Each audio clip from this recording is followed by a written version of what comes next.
perfeita. Não é?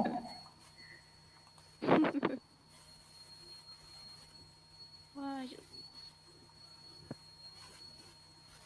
Eu não sei se já começou aqui na página.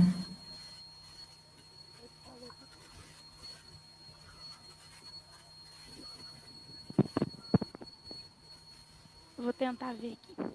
Eu estou olhando aqui também, mas eu não estou conseguindo. Começou, Érica. Tá dando certo. Então, a gente está aguardando um minutinho. Nós estamos aguardando um minutinho, né? Eu sou a professora Fernanda. Daqui a pouco eu me apresento direito. A Érica está com a gente. Nós somos do Coletivo Educação de Poços de Caldas, respeitando o isolamento. Eu estou na minha casa, a Érica está na dela.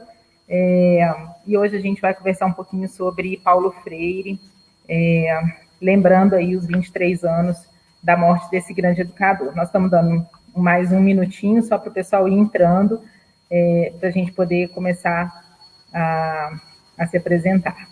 Então, tá certinho aqui. Sejam bem-vindas e bem-vindos. Muitos coraçõezinhos subindo, adoro coraçõezinhos. Eu também, gente. Quanto mais coração, melhor. Isso. Então vamos lá, né, Érica? Então vamos. Acho que já deu tempo do pessoal entrar. Então eu vou me apresentar. O meu nome é Fernanda Rezende, sou psicóloga, mestre e doutora em educação. Venho há alguns anos tentando estudar a obra do Paulo Freire, né? A obra é muito extensa, então isso, obviamente, né, tem limites, mas tenho tentado me aproximar bastante da obra do Paulo Freire, e é um educador que o meu trabalho, eu tento nortear um pouco o meu trabalho a partir da obra desse grande educador. Moro em Poços de Caldas, sou professora no curso de Psicologia da PUC Minas, aqui em Poços de Caldas. Érica quer se apresentar? Então, eu sou a Érica, né? Eu sou estudante de Psicologia na PUC de Poços de Caldas. Eu eu entrei para o coletivo fazem 2 anos, ainda estamos aprendendo muito, lidando com essas coisas todas sobre educação. E, enfim, né? Estamos aqui lutando pela educação pública, de qualidade, laica, né? Nesse momento que a gente está vivendo.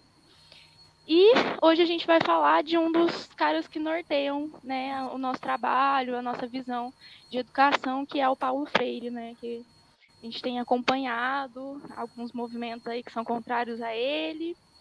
Enfim, vamos entender quem é ele, vamos ver o que ele escreveu, o que tem de positivo, e vamos ver o que dá para aproveitar de hoje. Joia. Então, vamos lá, né? Paulo Freire, então, nasceu em setembro de 1921, em Recife, e com mais ou menos 7 anos de idade, ele e a família se mudaram para Jaboatão dos Guararapes, que é um bairro próximo a Recife, uma cidade colada em Recife, uma cidade um pouco mais empobrecida, colada em Recife, até hoje é assim. E da infância em Recife, Paulo Freire se lembra, e isso vai marcar bastante a obra dele, e bastante especialmente a forma como ele pensou o método Paulo Freire, do qual a gente vai falar um pouquinho daqui a pouco. Ele se lembra da mãe, né, ensinando a ele e aos irmãos, alfabetizando a ele e aos irmãos, no quintal de casa, escrevendo com gravetos ali debaixo das árvores do quintal. Né? Paulo Freire tem um livro autobiográfico que se chama A Sombra dessa Mangueira, no qual ele se remete bastante a esse período. Ele vai dizer que depois essa forma de aprender mais tranquila, né, que fazia bastante sentido para ele, para os irmãos, é que vai influenciar bastante no que ele pensa como método Paulo Freire depois. O pai do Paulo Freire morre quando ele ainda é bem jovem, e o pai dele era policial militar, a mãe professora primária. O pai dele morre quando ele era bem jovem, e isso vai refletir diretamente na forma como essa família vai precisar se organizar economicamente, financeiramente. Então, essa família vai passar por um período de pobreza mais sério, mais grave na segunda infância de Paulo Freire, e ele vai precisar, ele teve que sair da escola e retornou um pouco mais tarde. Então, teve uma escolarização formal um pouco mais tardia de Paulo Freire. Isso também, obviamente, vai influenciar bastante a forma como ele vai pensar o método.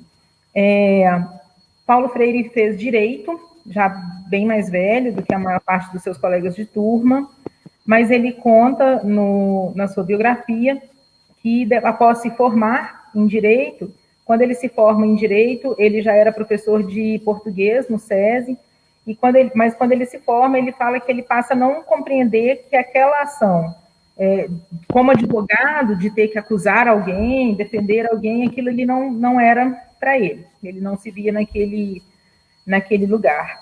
E aí ele volta a lecionar, né? E é toda essa ação como educador que vai marcar a vida dele. 1963, obviamente, né, que a gente está tendo que falar aqui bem rápido, a vida de Paulo Freire é bastante rica em detalhes que tem bastante a ver com o que a gente vai falar em termos de conceitos, mas em 1963 ele vai para Angicos, em Pernambuco, e em Angicos, com uma equipe de professoras e professores, a partir de um método chamado hoje de método Paulo Freire, mas um método de alfabetização de adultos pensado pelo Paulo Freire, eles conseguem alfabetizar um grupo de 300 pessoas em 45 dias. Isso, obviamente, chama bastante a atenção do governo, e Paulo Freire é convidado pelo governo João Goulart a assumir a educação de jovens e adultos do Brasil em 1963. Ele, então, ele assume esse projeto, final de 63, começo de 64, mas em 31 de março de 64, o Brasil sofre o golpe militar e Paulo Freire fica 72 dias preso. Ele conta que ele não foi torturado nesses 72 dias, mas, claro, né, com muito medo, no cárcere e tal, mas ele e toda a família são expulsos do país após esse período de 70 dias na prisão, e aí eles vão morar no Chile e depois em outros lugares. Essa experiência, né, marcante do Paulo Freire com o exílio, né, e com tudo que o Brasil está vivendo, o Paulo Freire ele é um educador que foi sempre muito ligado ao povo brasileiro, às questões do povo brasileiro com muita força. Esse período no exílio é muito marcante para Paulo Freire, e é no exílio, no Chile, que ele escreve Pedagogia do Oprimido, que é, sem dúvida nenhuma, uma das obras mais importantes do autor, né? Se é que dá para a gente escalonar a obra que é importante ou não, mas a Pedagogia do Oprimido é, sem dúvida nenhuma, uma das obras mais importantes. É nessa obra que a gente encontra os conceitos mais básicos, os conceitos principais de Paulo Freire. Só para terminar essa parte da vida dele, né? Depois de 18 anos, depois a gente vai voltar a falar das obras, depois de 18 anos no exílio, Paulo Freire volta para o Brasil com a família, e aí vai assumir de novo, né, todo o seu papel como educador, chegando a assumir, inclusive, a Secretaria de Educação do município de São Paulo, no governo Erundina, e Paulo Freire morre no dia 2 de maio, então, sábado agora, completam 23 anos, ele morre no dia 2 de maio de 1997, com 75 anos, de um infarto. Enfim, muito, muito rápido. Érica. A Érica caiu aqui para mim. Eu acho que... Está me escutando, Érica? Bom, eu vou continuar falando. Acho que a Érica acabou saindo aqui do do programa. Então, nesse sentido, a gente tem alguns conceitos muito... Saiu, né, Érica? Também Caiu. coisas das novas tecnologias, muitos lives ao mesmo tempo. Então, a gente... Isso foi, então, a vida do Paulo Freire muito rápido, né? Assim, óbvio que tem detalhes bastante interessantes aí também. A gente combinou de falar alguns conceitos aqui do Paulo Freire, né? Paulo Freire tem vários conceitos muito importantes em suas obras. Para pegar um gancho, eu acho que a gente podia falar bem rapidinho sobre o método Paulo Freire, né? O método Paulo Freire é um método de alfabetização de adultos, eu sempre falo isso para os meus alunos, o Paulo Freire não pensou um método de alfabetização de crianças, mas quando a gente lê toda a obra dele, a gente vai percebendo que tudo o que ele diz, quando está falando de alfabetização de adultos e alfabetização do povo brasileiro oprimido, são questões que a gente precisa pensar para qualquer sala de aula, né? Seja ela de crianças ou de adultos. Paulo Freire fala o tempo todo de amor, de amorosidade. Amorosidade é um dos conceitos mais importantes em Paulo Freire. Paulo Freire fala do respeito integral ao próximo. Paulo Freire fala em tornar o conhecimento, a sala de aula, uma coisa próxima, né, que faça sentido para quem está ali escutando. Então, é claro que a gente pode, obviamente, adaptar aí a metodologia de alfabetização de Paulo Freire para adultos, para as crianças também. Em que basicamente, muito basicamente, eu vou falar sobre o método Paulo Freire e vou passar para a Érica falar sobre outros conceitos. Muito basicamente, o que consiste o método Paulo Freire? Num círculo, em círculos de cultura, Paulo Freire vai chamar de círculos de cultura, as educadoras e os educadores, junto com as alfabetizandas e os alfabetizandos, devem buscar quais são as palavras mais importantes ditas naquela comunidade. De 12 a 20 palavras mais importantes, isso ele vai chamar de palavras geradoras, mais importantes ditas naquela comunidade. E aí, aí que está um dos pulos do gato desse método, né? Para além de uma alfabetização pensada, né, por livros publicados que devem ser usados no Brasil inteiro, né, com palavras que às vezes não fazem o menor sentido para as pessoas, né? Uma vez, umas alunas em estágio me contaram que a professora estava, isso aqui em Poços de Caldas, né, ensinando A, E, I, O, U, e ela coloca U de uva. E uma criança pergunta, o que é uva? Né? E às vezes a gente se espanta, mas a gente tem que pensar que 1 quilo de uva custa R$20, quase R$20. E isso para uma família que ganha um salário mínimo ou que depende, né, de uma Bolsa Família e tal, a uva é uma fruta que não entra em casa, obviamente, né? E aí, se estivéssemos, por exemplo, em Caldas, muito possivelmente todas as crianças saberiam o que é a uva, porque a uva faz parte do cotidiano, né, da agricultura daquela cidade. Não em Poços de Caldas, não aqui na nossa Zona Sul. Então, o que o Paulo Freire vai dizer? As palavras, né, pelas quais as crianças vão aprender, elas precisam fazer parte do cotidiano daquelas crianças, né, daqueles adultos, daquelas pessoas que vão aprender. Então, separando as palavras geradoras, de 12 a 20 palavras geradoras, essas palavras serão divididas em sílabas, e a partir dessas sílabas e das famílias dessas sílabas, vão se construindo outras palavras, né? Então, o mais importante no método Paulo Freire, então, talvez seja exatamente começar a aprender por palavras que fazem sentido para mim. Então, por isso que a gente tem tantos textos dizendo que o Paulo Freire dizia, então, né, que o pedreiro viu o tijolo, a cozinheira viu a panela, e não Ivo viu a uva, ou vovô viu a uva, que não fazem o menor sentido para as pessoas, né?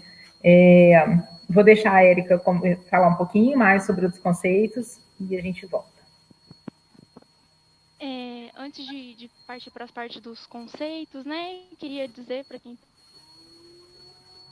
tá uma pergunta, a gente vai responder isso depois, né, então fiquem à vontade, esse espaço também é de vocês. Acho que quando a gente fala de Paulo Freire, então, a gente vai, automaticamente que vem na cabeça um conceito máximo dele, assim, eu acho que é a educação bancária, né, e ele fala bancária no sentido, assim, de imaginar que os alunos, né, que ele chama de educandos, são bancos que vão receber depósitos. São pessoas que vão ser depositárias de um conhecimento que é oriundo de uma outra pessoa que voluntariamente não, né?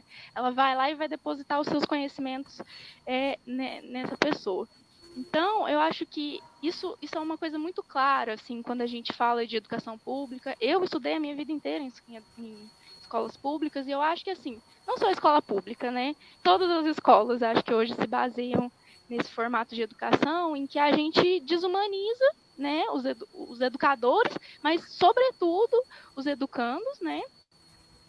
Tirando totalmente a autonomia, isso tira a curiosidade, isso diminui até mesmo o querer ir para a escola, porque você não vê um engajamento, não vê um porquê.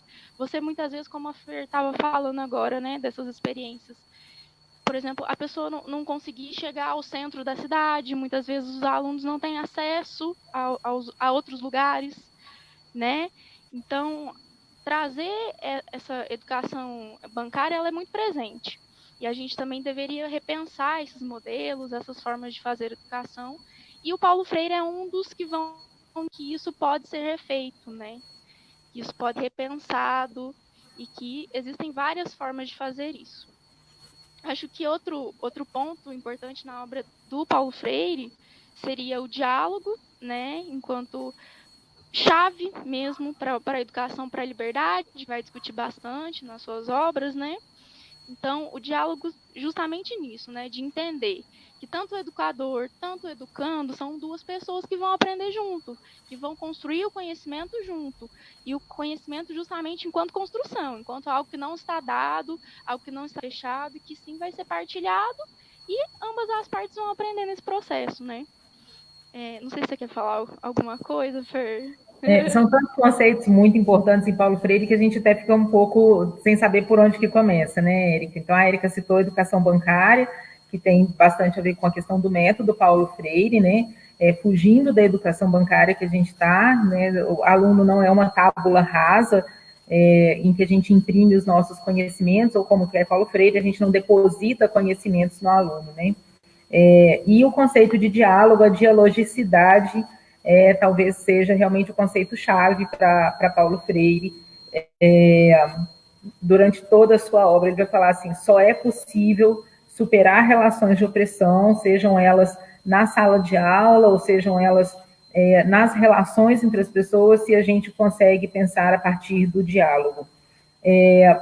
O conceito de diálogo ele não pode ser desconectado da relação opressor e oprimido, que Paulo Freire traz o tempo todo, vai falar bastante mais na obra Pedagogia do Oprimido, mas ele vai dizer dessa relação em todas as obras. Então, ele vai dizer o seguinte, né? Na lógica da relação entre oprimido e opressor, compete ao oprimido, e isso pode parecer muito doido, mas é no mínimo muito difícil mesmo, compete ao oprimido libertar ambos. Porque o opressor também é um oprimido na sua condição de opressor. Claro que para o oprimido é muito mais difícil, gente, né? É claro que a condição do opressor é muito mais confortável, até porque ele, para começar, não passa fome. Mas o opressor não vai fazer nenhum movimento, e é por isso que a gente, né, pensar, a questão, estava vendo agora as perguntas aqui no Facebook, como é que a gente pensaria Paulo Freire hoje, né, em uma das questões, assim, a gente tem que pensar muito nisso quando a gente vai votar, né, nenhum opressor quer libertar os oprimidos, nenhum opressor quer abrir mão da sua condição de opressor. Então, compete aos oprimidos libertarem a si mesmos e aos opressores das suas condições de opressores. O que pode ser bastante difícil, porque, enquanto oprimidos, olhar para o opressor, né, ver o opressor, o oprimido vai começar a sonhar com essa condição de opressor. Então, a gente tem muitos exemplos, né, de oprimidos que, por algum motivo, né, conseguiram melhorar suas condições de vida, e esses oprimidos se tornam opressores também, né? Tanto economicamente, mas como nas suas situações domésticas, nas suas situações de trabalho, né? Às vezes a pessoa ela é oprimida, então vamos pensar um gerente de roça, um gerente de fazenda, por exemplo, né? Que de repente ele conhece bastante a condição do agricultor, da pessoa que trabalha todos os dias ali, mas na hora que ele ganha um pouco de espaço enquanto chefe, enfim, o gerente, ele vai se tornar um opressor também. Isso acontece na sala de aula, isso acontece em casa, isso acontece no trabalho, né? Então a gente também tem que pensar que é papel do oprimido a libertação do opressor. E realmente isso é bastante difícil, né? Como que a gente vai fazer, né? Como é que é possível para Paulo Freire fazer com que esse processo aconteça? A partir do diálogo, né? Que a Érica já falou, e a partir de um processo chamado conscientização, que é um outro conceito importante para Paulo Freire. E é muito interessante porque o Paulo Freire vai falar conscientização, e esse conceito é muito interessante, principalmente para a gente na psicologia, porque é um conceito que várias autoras e autores vão retomar na psicologia, né? Inácio Martim Baró, Maritza Monteiro, pensando na psicologia social, que é a minha área, várias, né? Silvia Lane, vão retomar esse conceito, vão retomar Paulo Freire, mas especialmente esse conceito de conscientização, e o Paulo Freire vai dizer que a conscientização ela é um movimento que precisa acontecer de dentro para fora, a partir do diálogo. Eu não conscientizo ninguém. A pessoa faz um movimento, um processo de conscientização. A partir do momento que ela estuda, a partir do momento que ela aprende, a partir do momento que ela aprende a ler, né? Paulo Freire vai falar assim que a alfabetização ela é fundamental, né? Tem outros conceitos, leitura do mundo, leitura da palavra, por exemplo, que Paulo Freire vai dizer o seguinte: a pessoa pode ser um excelente líder comunitário, ela pode ser uma excelente liderança, mas se ela não sabe ler, ela vai ser passada para trás no primeiro documento que ela tiver que assinar. Se ela não sabe ler, ela não vai dar conta de estabelecer diálogos, né, com pessoas que querem entrar para a política, por exemplo, né? Então, no cotidiano, por mais que ela possa ser uma excelente líder, se ela não sabe ler, ela não vai dar conta de ultrapassar, ela pode ser enganada no primeiro documento, né? Então, e por isso que ele diz, né, de leitura do mundo e leitura da palavra. Ele vai falar que a leitura do mundo precede a leitura da palavra, mas que a leitura da palavra ela é fundamental para que a gente atinja o processo completo de conscientização também. Quer falar um pouquinho, Érica? Eu acho que essa coisa, né, da conscientização, e para Paulo Freire, a conscientização e a consciência, elas são críticas, né? No sentido assim, de você aprender a sua realidade, entender em que contexto você está inserido, seja o educador, seja o educando, e a partir de então poder formular a sua possibilidade de vivência, a sua possibilidade de estar nesse mundo. Então, é muito interessante como ele vai formulando isso e vai colocando essas coisas, essa dialética mesmo, né? Esse diálogo. O diálogo é fundamental na obra dele inteira, né? E aí ele vai dizer também de um outro conceito, que é a autonomia, né? Que ele diz que a autonomia ela vem justamente quando a educação ela é libertadora e quando a consciência crítica ela já é praticada pelo educando, né? Então, é um processo. A gente primeiro tem que ir vencendo algumas barreiras e entender que a educação bancária ela está aí, né? Também ela fornece, ela é praticada justamente num contexto que o opressor não tem interesse nenhum que o oprimido entenda a sua realidade. Então, pensar que esses conceitos todos que a gente está trazendo, todos eles estão muito interligados.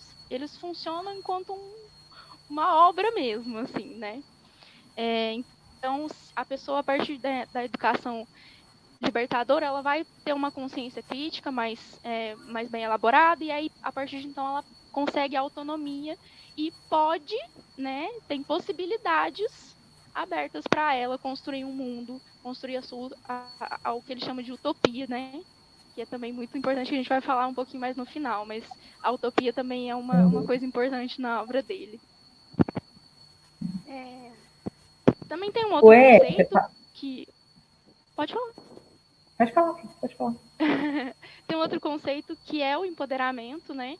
Que é um conceito até que a gente vem vendo algumas mudanças que vem acontecendo, algumas pessoas deixaram de usar o empoderamento, mas em Paulo Freire ele tem uma coisa muito interessante, que ele parte do sujeito, né? Ele parte a partir desse sujeito que se entende no mundo, e a partir da sua consciência, que é tudo isso que a gente vem trazendo, né? A partir da educação libertadora e tudo mais, quando ele se entende no mundo, ele pode participar desse mundo de maneira empoderada, de maneira que ele consegue ter o poder para ser usado, né, de uma maneira consciente, de uma maneira que vai libertar os outros e não continuar a opressão, não seguir a opressão. Isso. Caiu um pouquinho aqui, Érica. Eu não sei se foi a minha internet ou se foi a sua. Mas, enfim, só deu uma cortadinha, mas eu peguei o que você falou. Espero que o pessoal tenha conseguido pegar também. Certinho. Eu acho que Certinho? se você quiser. Acho que a gente podia, a gente tem uns minutinhos agora, Érica, amarrar um pouco sobre essa discussão, né, de um Paulo Freire na atualidade, esse conceito de utopia que você começou a falar um pouquinho agora. Ele vai falar de utopia nesse livro aqui, né, no Pedagogia da Indignação. E aí ele vai dizer, vou até pegar aqui para eu ler exatamente o que ele diz. Ele vai dizer que não é possível sequer a gente pensar na transformação do mundo sem sonho e sem utopia, né? Sem projeto. Então a gente vê que é justamente o que esse momento todo vem trazendo para a gente, assim, dessa quebra, né, no sentido assim, da gente não ter esperança, enfim, de não ver muita saída para tudo que está acontecendo. E nesse momento, se a gente vai resgatando essa sensibilidade de poder perceber que aos pouquinhos a gente pode ir melhorando, a gente pode ir entendendo mais do contexto que a gente está, de quais são as possibilidades que esse contexto traz, do que a gente pode fazer no nosso cotidiano que vai trazendo, que vai resgatando a utopia, né? Que é essa visão, né, de um mundo melhor, de um mundo mais acessível, mais interessante para todo mundo, menos desigual, né? Que se a gente vai construindo isso, se a gente vai resgatando isso, talvez a gente consiga alinhar as coisas de um modo mais tranquilo e mais saudável, eu diria, né? Principalmente nesse momento. Até para não esmorecer, né, Érica? É necessidade de pensar a questão da utopia até para não esmorecer, né? Para Paulo Freire, né, que era um otimista nesse sentido, a gente está com pedagogia da indignação, mas eu estou aqui com pedagogia da esperança, né? Paulo Freire, no Pedagogia da Esperança, retoma esse livro, a gente trabalhou no terceiro período essa semana, a gente retoma, Paulo Freire retoma os diálogos, vários diálogos a partir do Pedagogia do Oprimido, 20 anos depois, e ele vai dizer isso, né, de uma esperança no homem, no ser humano, nesse sentido, né, em mulheres e homens oprimidas, mas que na busca da sua libertação vão buscar diálogos, etc. Né? Eu não estou conseguindo acessar as perguntas aqui do Facebook, Érica, eu não sei se você consegue daí. Eu vou dar uma olhadinha. Tá.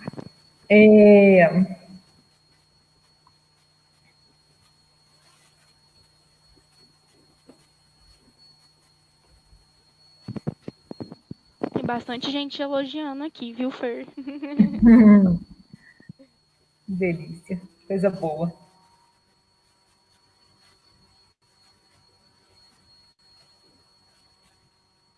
Enquanto a Érica procura alguma pergunta, depois eu vou olhar todos os comentários na hora que fechar, que eu não estou conseguindo ver daqui, porque a gente está em outra tela.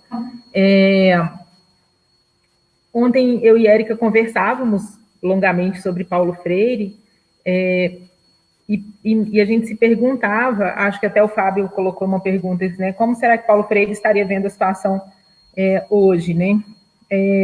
O mais difícil, eu acho, hoje, pensando os conceitos de Paulo Freire, é exatamente essa falta de diálogo que a gente percebe, né? A gente não consegue pensar, a gente, na atualidade, vivenciando a pandemia, vivenciando o isolamento social, uma situação bastante grave nesse momento, a gente não conseguir estabelecer relações mais dialógicas e pensar no povo oprimido em si, né?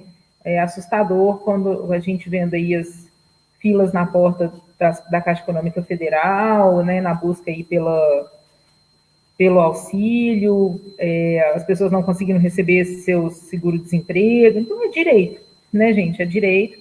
Lembra bastante aí o conceito de necropolítica do Achille Mbembe, lembra bastante Foucault, né? Então, é uma questão de direito. Então, o Fábio brincou aqui, né, que o comentário que eu consigo ver só os comentários mais que aparecem aqui, sim, né, que ficaria bastante complicado. A Patrícia está aqui comentando, né, que os seguidores que odeiam Paulo Freire.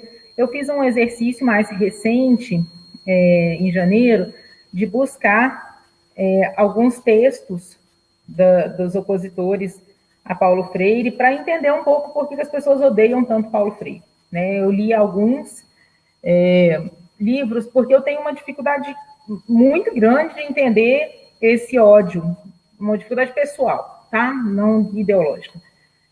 Uma dificuldade pessoal de entender esse ódio a Paulo Freire. Qualquer livro do Paulo Freire que a gente pegue, né, o sujeito está falando de amor, de respeito integral ao próximo, de amorosidade, de dialogicidade, né, de libertação do oprimido. Então, onde que está tanta raiva? Né? Onde que está tanto ódio? As pessoas não conseguem muito responder, né, gente? Assim, porque quando falam, porque eu não gosto de Paulo Freire. Esse dia eu estava com uma professora aposentada, eu não gosto de Paulo Freire. E eu falei assim, mas não gosta por quê? Né? Qual foi a obra do Paulo Freire que você leu e que você pode me dizer, olha, aqui nessa obra, né, pegar um livro do Paulo Freire, qualquer um, estou com um tanto aqui do meu lado aqui, né, ele fala tal coisa em tal parte que não faz sentido.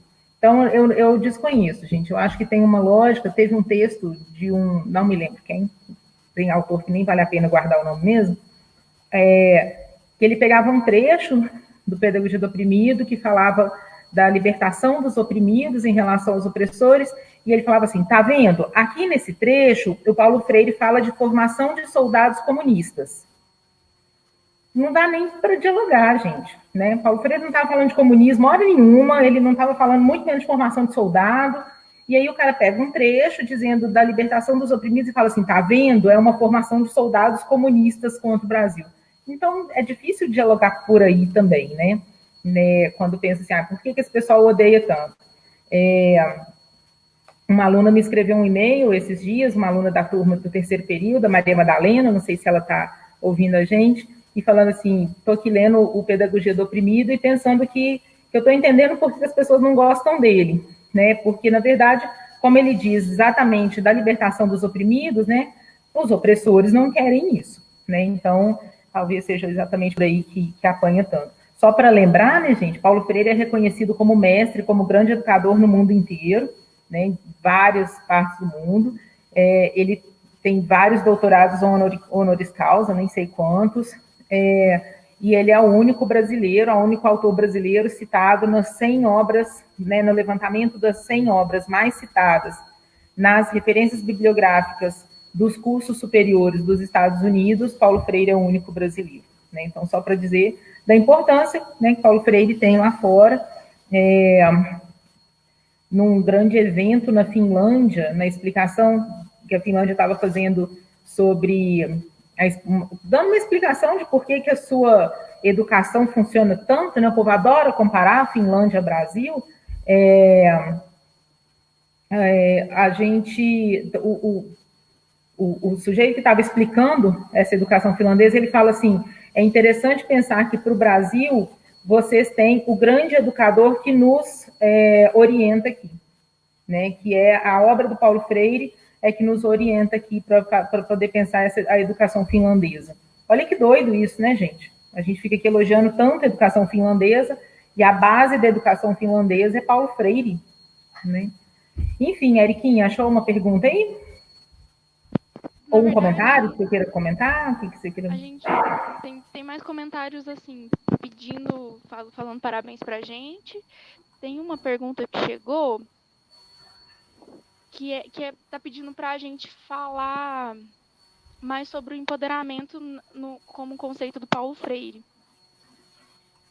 Não sei se você quer falar. Não, pode falar. Você estava retomando, pode falar um pouquinho, sim. Tá.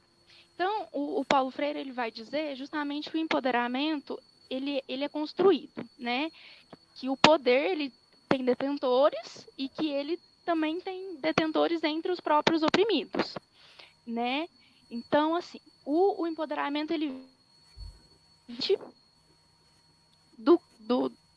a partir do momento que o educando, né, ou da pessoa que está sendo educada, ela, a partir de uma educação libertadora, ela vai tomando consciência, né, da realidade em que ela se insere, do contexto em que ela está inserida. E a partir de então, quando ela vislumbra possibilidades, quando ela se sente um humano presente num contexto que tem possibilidades, que tem alcance, que pode modificar esse mundo, essa pessoa se empodera da sua própria realidade e pode transformar ela. Então, seria mais nesse sentido. Não sei se ficou claro agora. É isso mesmo, Érica.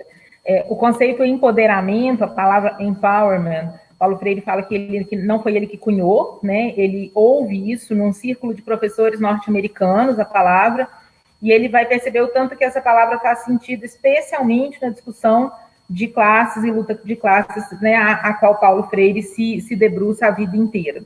Né? Então, é um conceito bastante importante para Paulo Freire e que a gente acaba usando para várias outras discussões, para várias outras militâncias, né? Na própria militância feminista, etc. Né? Tem uma pergunta aqui do Eduardo Henrique, fugiu aqui, mas eu acho que eu lembro. Tá aqui, isso. Uma questão, então, o ensino da rede pública durante a pandemia retirou bruscamente o diálogo que o professor tem com o aluno para a formação crítica e libertação dos alunos. Como recuperar esse diálogo? Usar mídias sociais, blogs, Facebook, WhatsApp, Classroom. Eduardo, não preciso nem falar muito. Né? Assim, a gente está vivendo uma pandemia e nada é normal, né? Nada é normal nos tempos atuais. A gente vai precisar realmente se adaptar a essa situação que a gente está vivenciando. Tenho ficado bastante preocupada, né, de como que as crianças, especialmente as crianças de escola pública, vão ter acesso a uma sala de aula virtual nesses meses que a gente vai continuar de quarentena. Mas, enfim, mesmo a gente, né, por exemplo, nas escolas particulares, que a gente, né, teve jogo de cintura muito rápido, claro que não é a mesma coisa, não é a mesma coisa que a sala de aula. Não é. Eu estou morrendo de saudade das minhas alunas, né, morrendo de saudade da sala de aula. Até acho que o esquema sala de aula, assim, de passar conteúdo, uma espécie de diálogo nas videoconferências, né, pelo Microsoft Teams, que a gente usa aqui, a gente ainda, né, está conseguindo levar o conteúdo, mas não é a mesma coisa mesmo. Mas, gente, nós estamos vivendo uma pandemia. Nós chegamos na marca de 5 mil mortos no Brasil.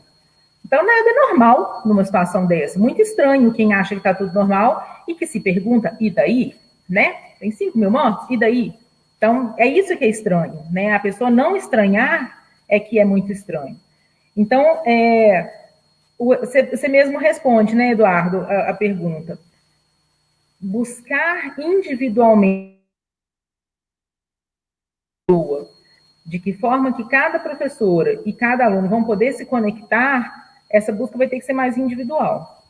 Esse negócio de home office, né, para quem sonhava com home office, quero trabalhar em casa, acabou vendo que é uma fria, né, eu estou trabalhando bem mais do que eu trabalhava antes, né, do que quando a gente está presencialmente. Mas a tentativa é de buscar individualmente, então, em tempos de pandemia, eu não tinha o WhatsApp. Baixei o WhatsApp, né, para em tempos de pandemia facilitar a comunicação. Não usar, uso o Canvas. Então, como que com cada aluna a gente vai estabelecendo também possibilidades de diálogo, né? É claro que isso é muito mais difícil para o cotidiano da professora e do professor. Essa professora e esse professor também estão nas suas casas vivendo o estresse cotidiano da própria pandemia, né? Tem pais idosos, filhos pequenos, né? Às vezes você tem um computador na casa para 3, 4 pessoas que precisam ter aula, às vezes os celulares não dão conta, né, da demanda que é de alguns aplicativos e tal, mas eu confio muito em professoras e professores, Eduardo, e vejo que individualmente como que as professoras e os professores estão fazendo um esforço hercúleo para dar conta de questões, inclusive que nem são questões da sala de aula, né? Que são questões da saúde mental provocadas pelo medo da pandemia, pelo medo da doença, né? Pela tristeza do isolamento. A gente tem alunas que acabaram não dando conta de voltar para suas casas, então estão sozinhas ou estão com colegas em Poços de Caldas, né? Não estão com as famílias. Tem alunas que estão há 1 mês e meio sem ver familiares queridos, né? Como a gente também tá. Eu estou há muito tempo sem ver meus pais, enfim. Então, como que são as redes sociais? Porque nesse momento, especialmente nesse momento de pico de mortes, que a gente nem sabe se chegou no pico de morte ainda, né? A gente nem sabe se pode piorar isso tudo. Como que a gente vai usar a tecnologia a nosso favor, né? E de aproximação. Hoje eu estava vendo no grupo do Coletivo Educação algumas escolas se organizando com cesta básica para os alunos que estão passando dificuldades porque não estão comendo na escola, né? Então é uma situação que é da educação, né? Eu acho que sim, é obrigação nossa, enquanto professoras e professores, mas ela ultrapassa em muito a sala de aula, né? E espero muito sinceramente que a pandemia nos ensine um monte de coisas. Eu não estou tão esperançosa, né? Como algumas coisas que eu venho lendo, o ser humano vai se repensar, voltaremos melhores. Eu não sei, sabe, gente? Quando a gente vê vídeo de gente esperando na porta de shopping para entrar em shopping que abriu, eu não sei se eu fico tão esperançosa assim, né, de que as pessoas vão voltar melhores. Estava vendo hoje, aqui em Poços de Caldas, as pessoas reservando mesas no bar para sexta-feira agora. E eu fico apavorada quando eu vejo um negócio desse. Né? Nós estamos com 500 mortes por dia, praticamente, no Brasil, e as pessoas vão para o bar na sexta-feira? Então, acho que sim, né, eu acho que Paulo Freire esperaria isso da gente, né? Respeito ao próximo e amorosidade agora significa ficar em casa, né? Ficar em casa e estabelecer alternativas para os encontros, para a sala de aula, para a educação pública. Algumas plataformas têm se mostrado melhores do que outras, né? Algumas plataformas têm melhorado de um tempo para cá, né? O povo se organizou, obviamente. E aí, cada professora e cada professor vai se organizar no seu cotidiano, né? O Canvas, que é uma plataforma que a gente usa na PUC, tem várias possibilidades. Eu tenho colegas que adoram umas, eu vou testar, falo, esse aqui não é para mim não, prefiro a videoconferência. A gente se organiza, né? Tá? Cada dia, depois da aula, eu vou vendo quem são as alunas que não vieram, fica antenada, né? Tem uma semana que essa aluna não aparece, manda um e-mail, fica antenada, porque eu acho que é um pouco isso que o Paulo Freire espera da gente, né? Do mesmo jeito que no cotidiano, lá na PUC, ai que saudade. Chegar na sala de aula, pode ter 50 alunos na sala, eu peço para abrir uma roda, um círculo, porque eu quero que todo mundo se veja, né? Eu também quero que os alunos estejam presentes aqui comigo, que seja online, que seja pelo Messenger do Facebook, que seja na live, etc. Né? Não sei se a Erika quer falar um pouquinho. Você falou tudo mesmo, assim. Acho que é um momento que não tem nada normal. A gente não pode encarar que home office é uma solução, que é uma coisa que a gente vai ser super produtiva. Acho que essa coisa da produtividade nesse momento, então, é uma coisa que tem que ser muito problematizada, que a gente não está vivendo como se a gente estivesse de férias do trabalho, pudesse ter mil outras coisas para fazer. Acho que quem está conseguindo, muito bacana, mas não é todo mundo, definitivamente. Acho que a gente tem mesmo que encarar a pandemia enquanto uma pandemia, né? Entender que o nosso papel nesse momento, como todo mundo vem falando, né? Ficar em casa, quem puder. Eu não fico em casa porque eu trabalho na assistência social e é um serviço essencial. E eu entendo, eu vivencio, eu vejo qual que é a dificuldade das famílias que também não têm possibilidade de ficar em casa. E eu acho que é justamente isso, a gente se colocar no lugar do outro e fazer mais do que nunca que o Paulo Freire falava, né? Que é justamente entender o mundo que a gente está e, a partir disso, trabalhar para não piorar as coisas, assim, melhorá-las, né? Tem uma pergunta que o Clayton tinha colocado, que é um pouco polêmica, que, enfim, bom, ele diz que tem uma corrente marxista, que é essa aí que está aparecendo na tela. Tem uma corrente marxista que fala que trata o Paulo Freire como um reformista, não como um revolucionário, né? E aí ele queria que a gente analisasse quais os aspectos dessa obra que seriam mais transgressores, mais revolucionários. Você quer começar? Podemos. Cleiton, depois eu preciso falar uma outra coisa sobre a sala de aula também. É muito interessante pensar a partir daí, né? Porque enquanto os marxistas acham Paulo Freire moderado, muito apaziguador, né? A gente tem a moçada que acha que ele é muito revolucionário, etc., né? Na, Pode parecer paradoxal, mas particularmente a parte mais revolucionária para mim de Paulo Freire é exatamente a percepção dialógica da obra. Dar conta de estabelecer diálogos com quem eu não concordo é a parte mais difícil disso tudo. Dar conta de tentar negociar com quem eu não concordo é a parte mais difícil disso tudo. Né?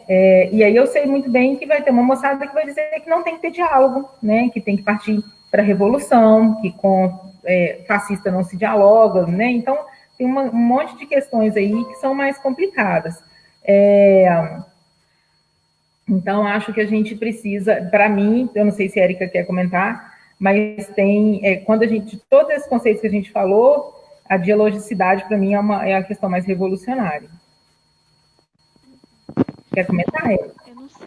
Eu acho o diálogo, ele é, para mim, também um dos pilares. Mas eu acho que o que me chama mais atenção na obra dele é a visão integral que ele tem da pessoa, né?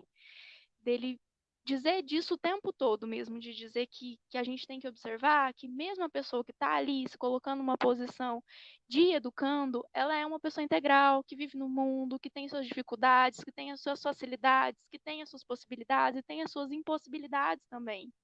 Né, de poder enxergar que cada um, talvez isso seja uma visão mais assim psicologizante que a gente tem mesmo na psicologia, mas assim, de enxergar que cada um pode e vai se tornar autônomo e vai conseguir, né, assim, desenvolver tudo aquilo que a gente planeja para um mundo melhor. Eu acho que isso para mim é o mais brilhante que tem na obra dele, que traz mais esperança mesmo, né? Eu acho que Paulo Freire para mim é sinônimo de esperança, não sei para todo mundo, mas para mim ele é bem utópico, assim, e é por isso que é tão bonita a obra dele, tão significativa também.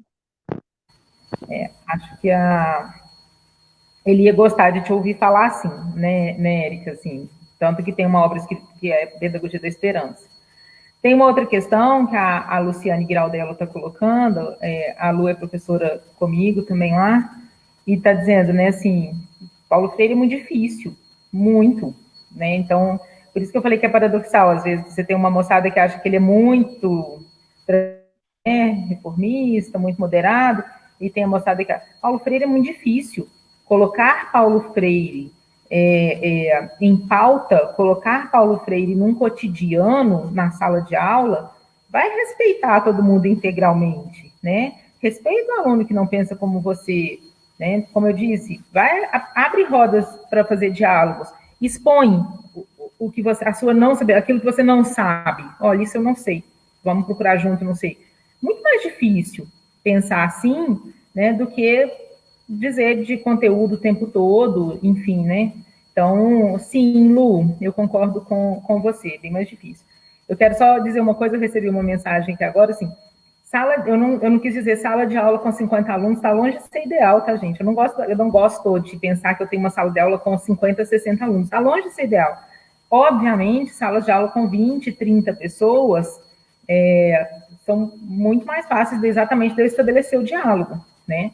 O que eu disse é que eu não abro mão, mesmo nas salas de aula muito cheias, de abrir as rodas para que a gente possa tentar estabelecer os diálogos e conversar e entender o que a gente traz, entender o que a gente já sabe do assunto, para pensar um pouco mais a partir de teorias, enfim, que a gente vai estudar juntos, né?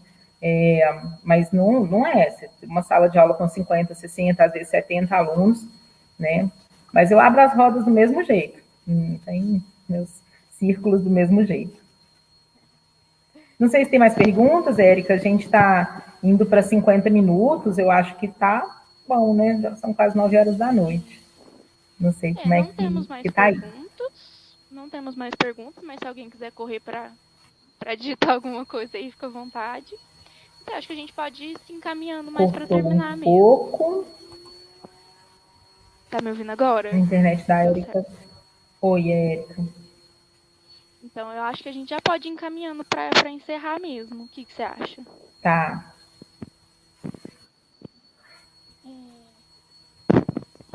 Tá, joia. Acho que a sua internet está cortando um pouquinho, Érica. Eu não sei se é a sua ou se é a minha aqui, mas eu acho que está cortando um pouquinho. Tá me escutando? Tô te Então escutando. tá, joia. Érica, tudo bem? Depois, assim, eu vou lá no Facebook, a gente lê com calma. Se tiver alguma pergunta, a gente tenta responder também lá nos comentários. Mas, Érica, delícia trabalhar com você, né? Eu e a Érica já pesquisamos juntas. A Érica é minha grande parceira, parceira do Coletivo Educação, mas minha grande parceira em várias coisas lá na PUC também, várias ações na PUC também. Então, mais uma, Érica. Quero agradecer ao Leonardo, que está junto com a gente aqui na organização, na parte técnica da live. Sem você, essa live não teria acontecido, Leonardo. E ao Cleiton, que mega se esforçou o tempo todo para que essa live acontecesse. E aí, lembrando um pouco, né, que a gente conversou um pouco sobre Paulo Freire, lembrando a data de morte dele, que é dia 2 de maio, no dia 30, amanhã, dia 30, acho que 6 horas da tarde, tem uma live com o pessoal do Instituto Paulo Freire. Acho que vale a pena dar uma olhada lá no Facebook do pessoal, no Instagram do Instituto Paulo Freire, vai ter outra. Então, acho que agora tem vários grupos falando sobre ele, né, para quem quer conhecer.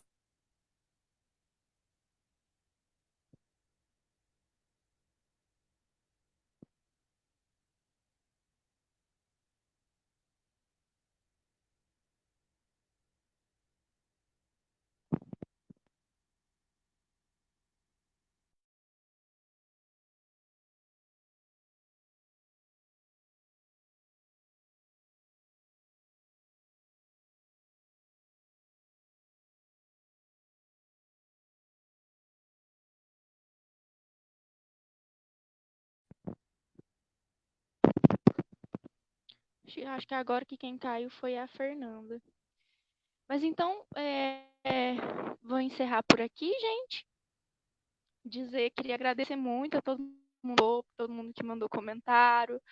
Foi muito bonito participar desse momento. Acho que Paulo Freire vai estar sempre por aí, vai ser sempre visitado, né? Enfim, acho que se a gente conseguir alcançar algumas coisas do que ele pontua, vai ser muito importante, tanto no trabalho dos educadores, que é fundamental, que eu acho muito bonito mesmo, quanto em qualquer outra profissão, né? Que a gente tem que levar esses conceitos para frente, e eu acho que é isso, né? Espero que todo mundo tenha conseguido aproveitar um pouquinho.